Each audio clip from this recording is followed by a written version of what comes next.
Time for another board recap podcast with Dr. Smith following last night's meeting. How are you today, sir? It's a good day. Good day and third week of school. Can you believe that? Geez. I think that's only topped by last night. Instead of saying September the 6th, I said June the 6th. So You did, and that would have made for a really quick school year. Very quick We're not school year, moving yeah. quite that rapidly. But Although- speaking of feels like it at times. speaking of, and it has been a great start. I know I was just Yes. on a couple of radio stations just yesterday and really talking about just the feedback we keep getting. I know you're in and out of schools all the time, so you're hearing so much feedback. But as I'm talking to people, listening to people, I mean, everyone is just saying it's been a great start to this school year. Had several principals and teachers say this is the best start they've ever had in education. And we're talking about people that have been in education for 30 plus years. Which at the end of the day, how wonderful that is, not only for our staff, but for our kiddos. Right. And, you know, we also want to hear the comments of how we can improve. We don't want to continue to do what we've always done because we always want to get better. So we appreciate Absolutely. those comments too. Absolutely. So had a school board meeting last night, as we do every couple of weeks, and we started out with good news. And for good news last night, just read through one more time last year's winner of Cause for Applause. That's our Employee of the Month program. I know you enjoy being a part of that so much, but Yes, I do. recognize those folks from last year, and we're going to start again soon for this year. But we're just blessed to have so many talented, giving people working with our students. Absolutely. And then also we did have a special guest come in last night. That was Leah Wayman. Leah is an active member of our area council PTA. She's been involved with PTAs for a long time, also state level PTA, her own child's school PTA, and really just talked to us about the benefits of what area council PTA does, what the state level does, and how important it is for active PTAs in schools. And that's something we definitely already knew because they make a difference. They clearly do. And I think a lot of folks have in their mind PTAs are just centered on the school, which is absolutely accurate, but their advocacy on a state and national level is also so important for the benefit of our students. And I'm glad that she lifted that up last night. Yeah, in fact, she personally had been up to the state talking on behalf of parents and students and DC. teachers. Yes, and Washington, D.C. So really interesting to hear her. Yes. So that took us through good news. And then if you'd like to take us through consent items. Certainly. Well, we'll jump in where we typically do, which is item 3.02, consideration of allowance of payments. For this period, it was $10.6 million, and about $2.7 million of that was for health insurance. So that is a very typical expenditure for this time of year. Item 3.03, consideration to approve the purchase of items from extracurricular accounts. So the board has a policy that anytime more than an expenditure of $500 is paid out of an extracurricular account, they really do want to make certain that they are aware of that. So that's why it goes through this consent item. So you will see that Central High School has purchased a cabinet for their conference room, and Harrison High School has purchased a piano lab, which I think will be great for one of the grad pathways. Yes, very And, exciting.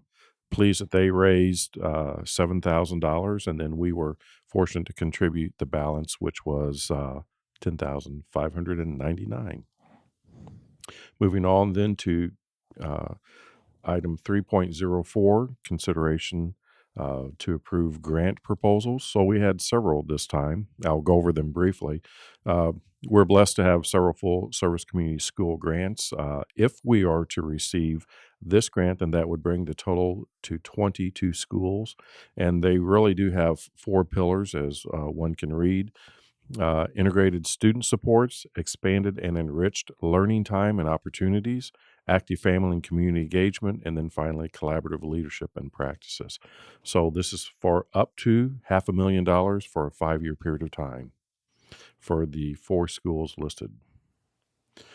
I'm sorry, 5 schools listed. Moving on then to what we call the Mckinney-Vento Grant, which is a federal grant for homeless students. What we do is partner with 2 surrounding school corporations, South Gibson as well as Warwick County School Corporation.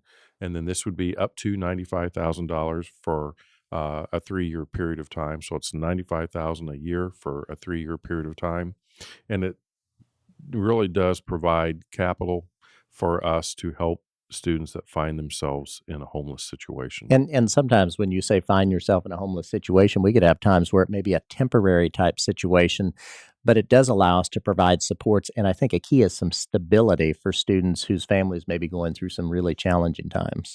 Excellent point. Could not have said it better. Stability is so important. When you Yes. do not have safe housing and you are homeless, uh, I can only imagine how that is such a destabilizing. Well, and maybe just to share, put some light on that. An example could be a situation where a family finds themselves in a temporarily homeless situation, maybe for 6, 8 weeks. They have to move somewhere else. We're going to do everything we can to keep that student in the same school, for example, because we know, again, that stability is key. To uproot them and make them move and then move again just a month or two Right. later would not be beneficial for that student. Not at all. And we want to make certain that students can stay in their school to keep those established relationships going so that there is some stability, Yes, some foundation in their life. absolutely. Moving on then to the early intervention grant. So there is a requirement in state law that all of our students are screened in grades kindergarten through second grade for dyslexia. So this is a non-competitive grant that the Indiana Department of Education will provide to EVSC, and we would apply that $58,172.40 to pay for a dyslexia diagnostic screener. Moving on then to the next three grant opportunities are all from the Indiana Department of Education, and they are all for students that come to us that do not speak English as their first language. So the first grant, which is the Nesp Grant, and is the largest grant, is for those students that do not speak English, and it provides extra supports, be it teachers, tutors, whatever we need to do to provide for those students to help them be successful in school. The second is also through the Indiana Department of Education, and it is the Immigrant Influx Grant. So if we have an increase of at least 20 immigrant students over the average population for the preceding 2 years, then we would receive certain funds. So the grant amount here is for $16,425.80. And then finally, also applying to the Indiana Department of Education, that Title III is actually a federal grant, then this once again is for limited English proficient students. And once again, we are grateful for the support. Students are fairly expensive to educate when they do not speak English Because as it a takes a lot primary of language. support to get them where they need to be. Clearly does. And the And expectation for them after they're here for a year is that they have to pass iRead, they have to pass iLearn. And that's a good point, Dr. Smith. We've talked about this before with ESL students and the size of the population of students we serve. But you're right. Our job is not just to embrace them and make them feel at home in our schools. That is paramount. But then our challenge is to then move them forward academically, just like we would do any other student. And that's why some of these extra supports really do prove to be beneficial. And that's all important for them and for their families. Oftentimes, we found that the students in our schools are the only ones in the families that Yes. actually learn how to speak English. So it's so important as they become the navigator for their families. And it's critically important that they are really in a system of support that helps them throughout every aspect of their life. Absolutely. And I'm glad you took the time to go through these grants. I know one of the trustees lifted last night as well. This may be something that if you're looking at a board agenda, you may just almost pass over. These grants, every meeting that are on this list for approval, I mean, they help us to accomplish really amazing things. And we're so grateful to have the opportunity to pursue these grants. Correct. And I also want to clarify for the listening public that this is the board approving our application for the grant. This does not mean that we Yes, necessarily thank you for receive that. these Sure. grants. For instance, the full service community schools, that is a very, very competitive grant. I think there will be 40 that are awarded throughout the nation. Then when we talk about the McKinney-Vento, that is also somewhat of a competitive grant. But then when we look at early intervention, the rest of the grants that I mentioned, the last four, those are what we call non-competitive grants. They're basically formulaic in nature, and the amount of money that we receive is determined by enrollment or then demographics or whatever variable that exists. Definitely. And we appreciate, of course, the time that a lot of talented individuals spend behind the scenes putting these applications together because it is very complex at times and time consuming. So appreciate their hard work at that. Absolutely. Moving on then to item 3.05, consideration to approve the resolution to transfer from the education fund to the operations fund. So we've been doing this now for a number of years, as is required by the Department of Education. We do transfer a fixed amount of funds from the education fund to the operations fund, and once a quarter, then we transfer $5.5 million. 3.06, consideration per the change order number 1 with Rivertown Construction LLC for Highland parking lot renovations project in 2022. So as we find somewhat regularly when we are in a renovation project, we uncover certain things. So in this particular case, there were some softer areas that were identified, and then we had to backfill them. That was an additional $3,400. That was not, there's no way that you can know that until you Sure. lift the concrete up. Item 2, removal and replacement of additional concrete. That was because it was found to be inferior, so we needed to replace that. And then the fencing that is on the back side of this project has subsided some because of the ground moving away. So $1,680 to replace that. Great example, though, of a project that you may not envision as a glitzy type project at first, but this is a very important area of Highland School. A lot of traffic goes through this area with both parking and drop offs, and we've got to make sure that it is in a situation where it's going to hold up and stand the test of time and maintain that for that to continue to be a usable space. You bet. Very, very necessary for the efficient flow of traffic in and out. Item 3.07, consideration to approve the agreement with Mass Insight Education. So Mass Insight is one of the technical assistant partners that is recognized throughout the state of Indiana. We've had a long-standing partnership with Mass Insight, and I appreciate the additional capacity they bring to us that we would not have without partnering with them. So this is a continuation of the work that they undertook or started last year with our alternative education program. We want to make certain that we continue to review that and to enhance the opportunities that we're providing our students that are in our alternative ed setting. And Mass Insight definitely works on a national level as well, so a lot of expertise there. I know you've really appreciated the relationship we've had with them over time. Certainly have. 3.08, consideration to approve the renewal with Anthem for EVSC employee health care coverage. So we have our insurance partner, also known as a broker, Epic, and they went out for bids through an RFP process, request for proposals, and we did have vendors that then submitted their proposals. All of that then was run through the claims data that we had for 2021 in terms of pricing, and then we were pleased that they performed other analyses with the projections as well as the proposals that were received back.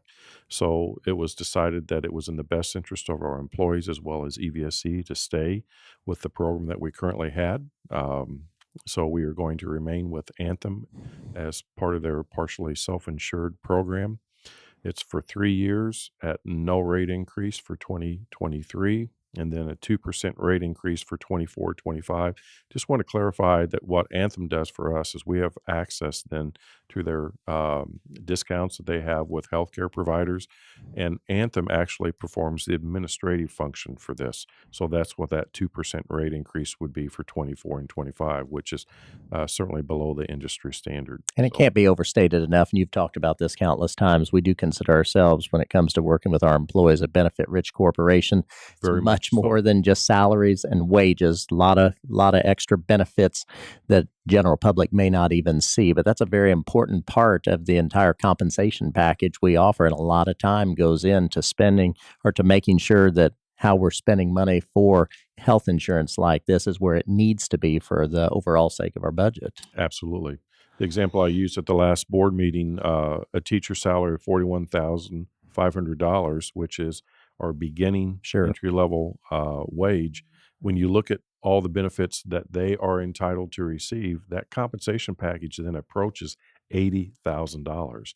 So Sure. to your point, we are certainly very benefit rich. Yes, yes, definitely. And then that takes us to personnel recommendations, as always. Yes, and as I say, those personnel recommendations are there for the public's perusal.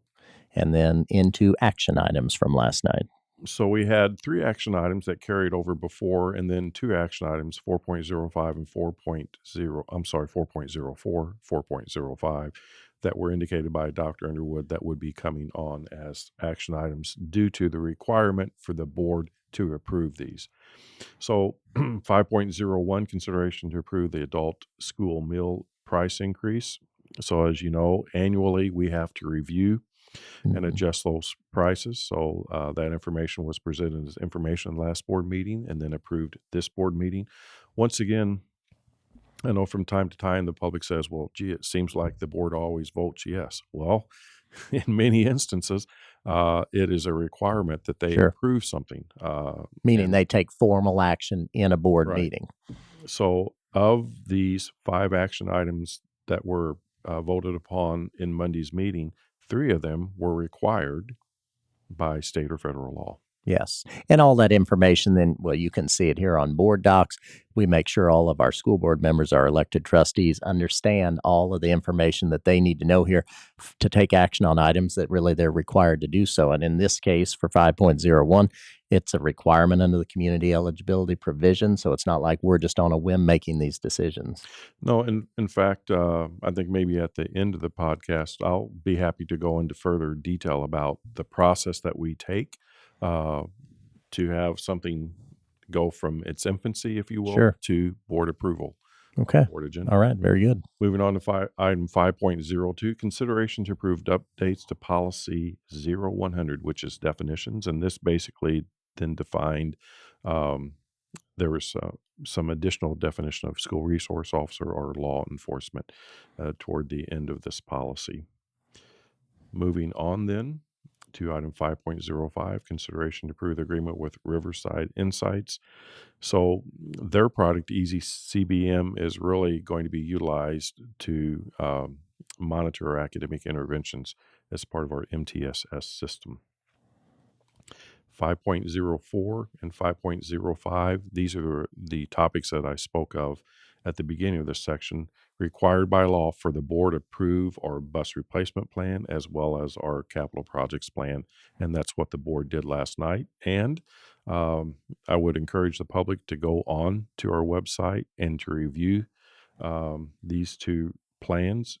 And specifically, capital projects plan, it's I think about a 90-page document, but starting on page 40, a lot of numbers on the first 40 Sure. pages, but starting on page 40, it goes into detail with each one of our facilities, which I think if you're kind of a history buff, it's pretty fascinating to read. Sure, sure. And I always think the interesting thing, our facilities department does a great job of planning for any work that needs to be done to maintain or enhance any facilities. And they really do take, we've said this before, a scientific approach where they're very carefully analyzing what the needs are. It's not just for the sake because a principal picks up the phone and calls and says they would like something. I mean, there really is a dedicated approach to making sure, because unfortunately we don't have an unlimited supply of money in capital projects. And so it's really making sure we target those areas in the priorities that we've determined are necessary. Right. Daryl Angermeyer, Chief Facilities Officer, and his crew do a great job. But to your point, they do an audit. And Yes. everything is ranked from our mechanical systems to some of the cosmetics. And the mechanical systems typically are not that glamorous. But Right. tell you what, if your HVAC goes down, then that becomes very, very That important. becomes a major issue. You're But right. all of those things are very important to us. So we want to make certain that we've got a tight facility, make certain that the roofing is in good shape. Everything is just so important. And I appreciate Daryl and his crew. So Sure. yeah, it's not just, hey, I'd like to have this. Right, And you do right. this for me. And I don't want to miss too with 5.04, our bus transportation officials, they do a great job too of making sure between them and our garage that all of our buses are maintained, that we make purchases when we need to make purchases, and that we're following all requirements. And they are certainly dedicated, obviously, to maintaining a fleet that is in tip-top shape to transport our students. Yes, they do an excellent job also. Very fortunate to have the bus garage that we A have. lot of behind the scenes work on both of those departments. Absolutely. And that takes us to information items last night. So then 6.01 through 6.04 are the monthly financials that Dr. Underwood provides. And I would once again encourage the public to open those up and then to review. All of those things are presented, as I said, every month. So you can go back actually to 2008 and Yes. review these all the way back, because they have been presented consistently for that period of time. And in this section last night, we did kind of get in it with bus replacement and capital projects. We are still really in, I guess you could call it that period of time with the budget approval process. So if you're wondering, next meeting then is when, I believe we take public comment on that. At public hearing is what it's called. Correct. And then the following meeting is when, at least at this point, we're set for potential board approval of the new budget. And all that is required by law. Yes. Absolutely. We follow that process. And then that takes us to continued business from last night. So I made some brief comments about the start of school, and we actually addressed that up top. Yes. So I will not repeat that. But one of the unusual happenings with the back to school season this year was the very unfortunate explosion. Yes. And as you know, Vogel was just down the block. And so I just wanted to uplift Vogel's staff, their entire staff, their students, because the student body was great. And then the parents were also very understanding, very cooperative. And that collaborative effort that we saw at Vogel was just very humbling to see. And especially considering it was the first day of school, if you will, back on our soft start. That was the first day students were in attendance for the second half of the alphabet. So it wasn't like this happened halfway through the year where everyone kind of knows routines you follow. So really kudos. And we've heard so much feedback from people that were involved saying, my goodness, that just the entire team did a tremendous job there. So imagine, if you will, having a kindergarten student, their first day of school, and that occurring. So principal there did just a really great job, Jeanette Lindauer, and she said, folks, we're going to make certain that we hand walk, that we hold everybody's hand as we take them from the classroom to their car, to their parents' car, to the bus. And that's what was done, because we wanted to make certain that our kiddos felt good, felt comfortable, and knew that they were in safe hands. And, also major thanks to so many generous individuals in the community. I know immediately started reaching out to Vogel because there were some students, a small number, thankfully, but still a number of students who were displaced by being in the proximity to that home explosion. And a lot of generous folks out there who made donations to make sure that they were taken care of in their time of need. And I know that this tally has gone up, but well over 200 entities, churches, families, individuals have provided some kind of support. And I think what says so much about our community, it wasn't that we were putting out there, hey, we need help. These folks picked up the phone, got on their email, what can I do? And immediately said, how can we help? So sometimes the most difficult situations bring out the very best. And very well this said. is an example. Very well said. And then earlier in the podcast, you just alluded to, you do this at the end, and I think that might be helpful. So I think what you were getting at, Dr. Smith, is for anyone who was curious, just kind of how the process works when things go through the process at a board meeting. Yeah. Two other things I want to lift. We're having our back to school celebrations. And really, you did talk about that, and those have been exciting. Yeah, creating joy in our success. Yes. And I've attended several of them, and those really are the first time that we've done this. But some of them in a district-wide format, like with feeder patterns coming together instead of individually. The West Side, for instance, had theirs on the front lawn of the Franklin Street Library. Yes. West Side Library. So, and that was exciting. And Central had theirs before the first football game.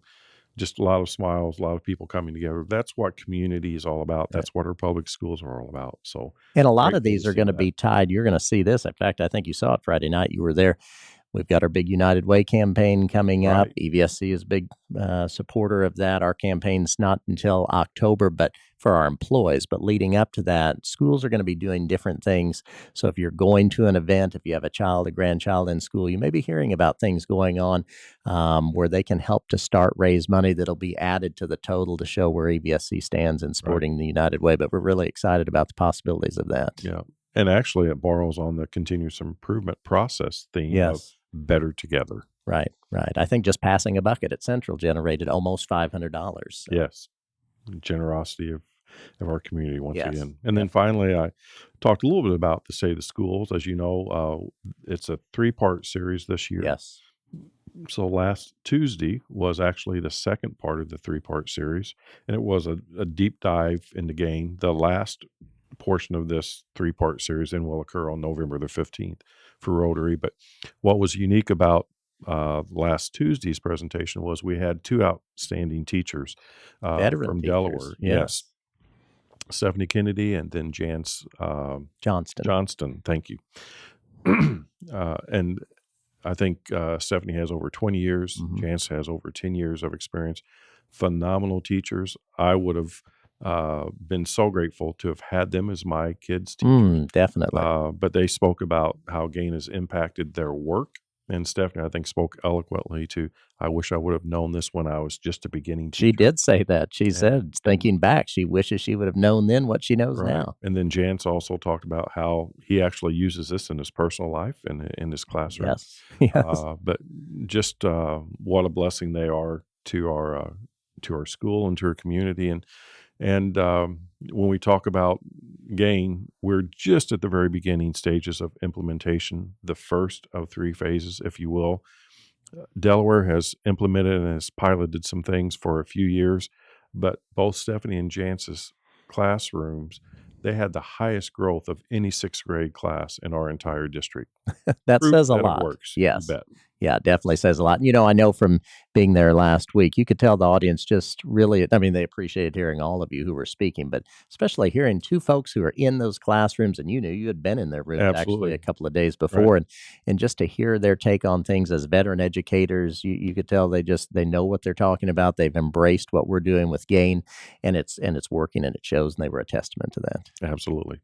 And now let's go back to what my Yeah. question was, and that was, for the sake of anyone listening who may not know the process, what is the process as things move through the board agenda?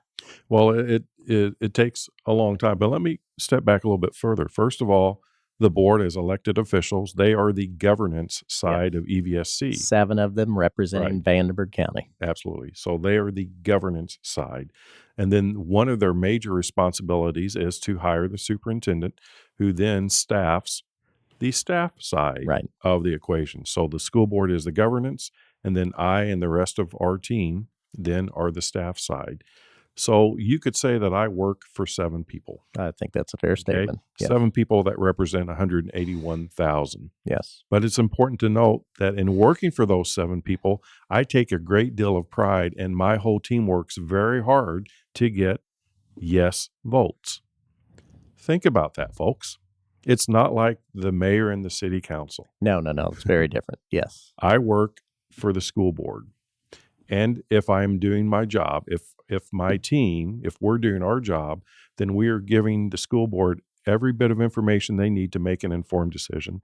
Every time a school board member calls and says, I have a question about this, can you walk me through this, help me understand this, we're absolutely there. There have been times where I felt like we needed additional time to either provide more information or that it was not something that the board wanted to do.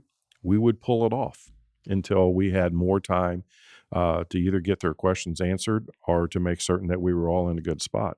But I think it's important to note that a unanimous vote simply means that the board has the information from their staff, from their team, that they feel comfortable in putting forward that affirmative vote. Well, it's so important for them to be informed and to make sure that you share the information, answer their questions, and it's not like at 2 houses of or 2 political parties in Congress where you're keeping 2 different sides. You have 7 independently elected. It's not like there's 2 groups here with political parties. So I think that's a testament to how much information they have and the confidence they have when you do have a unanimous decision, because it's amongst 7 of them. And that's the first point. I think the other thing that we've lifted today, just in the action items that we had at Monday's meeting, of the 5 action items, 3 of them were required by law. Yes. We even had a trustee say last night, so I just want to clarify, we're voting on this, but we really don't have a choice. Not that he disagreed with it, but he just wanted the public in the attendance to know this is just the process we have to follow. So for the bus replacement plan, you put everything on the bus replacement plan that is up for replacement, and it's a 5-year bus replacement plan. So you list every bus and their age. and then you have the board Right. vote on that. But let's be honest, Dr. Smith, if you had a board member at any point who didn't feel confident in something, they have every right to vote no Oh, absolutely. on anything on this agenda. It's an individual vote, and they could vote no at any time. Absolutely. Absolutely. Because frankly, it is a majority of the board. Hmm. For any action to be approved, it is a majority of the board. Right. Right. So, but no, you're absolutely right. So that's part of it. Governance and staff, first part. The second part, many things that we ask the board to approve are required by state or federal law. And then the third part then is the process that we follow for everything. So when there is something that requires board approval, then it is vetted first with the individual area or department. Sure. That has expertise in Right. that. It then goes to our chief of staff for vetting again, Mhm. then goes to legal counsel to make certain that everything is as it should be from And a that legal is a key perspective. part of it, the legal Correct. component. Then it goes back to the operations team and or the academic team for further review. Then it gets placed on a board agenda. And then my team and I review all of that very thoroughly before it ever hits the board agenda for the board's review. And you ask a lot of questions because I'm in those meetings. And when you have any question about anything, you're either talking to the individual or asking because you want to make sure you and everyone else will have a solid understanding of the why. I think that's a fair assessment, and I hope my team values and appreciates that Well, that's your approach. job. Your Right. role is to make sure you, as superintendent, are not going to send something to our Right. school board for a pending approval Mhm. if you don't understand and see the value in it. Right. And then, depending upon what that topic may be, there are conversations with individual board members. I also produce a video for board members Yes. that provides information about specific board topics as well as what has occurred recently, just as part of my job and part of our team, called deliberative and advisory material. So all of those things go into providing information to the board, but it is a very detailed process. And at the end of the day, I work for 7 board members, and I want to make certain that they have each and every Sure. bit of information necessary for them to make an informed decision. And that really is one of your key roles, or whoever would be in this position as superintendent, of working with the elected trustees. You've hired principals to be in place to run the schools. Not Right. that we don't coordinate a lot with our principals, but you're not in charge. You're not doing the day-to-day tasks of what goes on in one particular Right. school. Working with the school board, though, is a key part of your role as It superintendent. is one, if not the most important Sure. aspect of my job. And board members don't get into the day-to-day activities No, of schools. that's not their that's role. not their role. Their role is governance, policy, and hire staff. Right. And they have trust then in the team they've hired to Right. make sure the day-to-day functions are happening in the way they should happen to And make sure our kids are educated. an expectation of the majority of the board should be that I provide the information in a timely manner necessary for them to make an informed decision. Absolutely. No, I think that's a great synopsis because it is a very thorough process. If you come to a school board meeting, you may sit there for an hour on any given meeting and think, wow, this seems very seamless, very smooth. They must have just thrown this together, and it really is an easy process. They are not seeing all the behind the scenes work that takes place. What they see is the very, very, very, very tip of the The iceberg, very end result, not everything that Right. leads up to it. and of a nonpartisan elected official. Well, and maybe it helped to go through. You and I have talked about this recently. Again, if people have any questions or concerns, I mean, our school board has been so dedicated to being open and available to their voting public. I mean, you can contact any one of them at any time. That's on the website. If you go to Board of School Trustees, their phone numbers, their email addresses. We have a town hall, as you've talked about many times before every board meeting. You can sit right across the table, just like you and I are doing. So let me address that because I read something recently that said, well, now the board's having public comment because they were forced to have public comment.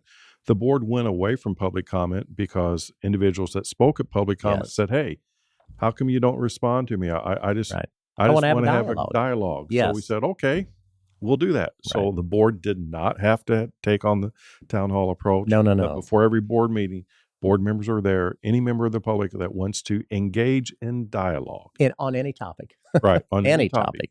is welcome. Sure. And so we have that. Right. And then now, of course, we honor the state We honor statute the law, setting right. forth the public comment. So that is tied specifically to agenda Right. items as by the letter of the Because law. these are meetings that are held in the public. Right. They're not public meeting. And Right. if you think about that, that's not just a distinction of words. That is a distinction that basically means that any action that they take has to be in a public Right. meeting, not or a meeting that's held in the public, I should say. So I think that's an important distinction too. And then there was I think someone had said perhaps last night in the board meeting, secret meetings. It's like, I've been doing I've this not for heard of any. 12 years. I've attended every board meeting except for one since 2006. Never been a secret board meeting, but I think that was also generated in part due to a comment that I read recently. Well, all these decisions were made behind the scenes, and I found out about it when I showed up at the meeting. What they were talking about was the election of new officers. So Yes. think about that. You have a vice president that rolls up to president. You have last year's secretary then that becomes this year's vice president. And in that particular case, there was someone that said, hey, I'd like to be secretary if that's okay. And they called other board members. So no meeting held in secret. No. So if people read that, it's like, let's understand the integrity of our board members. They are in it for the right reasons. do. I can attest to that from conversations I have with them. And you'll hear board members in a public meeting, in our board meetings, they'll make reference to the point, well, I've heard from some, members of our community on this. They're listening, they're having Right. conversations, and that is impacting the role they play. And they reference that frequently. Absolutely. So their emails are posted online. Their phone numbers are posted online. We have town halls. We have public comment. And then we also do a podcast We do this to recap the board meeting. Right. I know of no other school district in the nation that's doing this. Right. There may be some, but I don't know of any. And all of our information going back to 2008 is on Right. board docs. Yeah, and you and I having these conversations, we really are thinking for the public out there, if they didn't come to the meeting or they want to know more, you can listen to this and have a pretty in-depth understanding when you look at the Right. additional resources posted. That's why we do this. We want anyone who wants to know more about this to have that opportunity. And our board meetings are broadcast on our own radio station, WPSR. Yes, our own radio station, something we're proud to offer that not everyone has. So That's correct. Well, I think we've covered a lot of ground, Dr. Smith. Again, third week of school. We're off to a great start. Yes, we are. We're looking forward to more continued good weeks. Have no doubt fall sports season is here and activities going on like band and all kinds of other things. So a lot of excitement in the air, and You bet. it's great time for schools. Love this time of year. All right. Thank you, Dr. Smith. Thank you.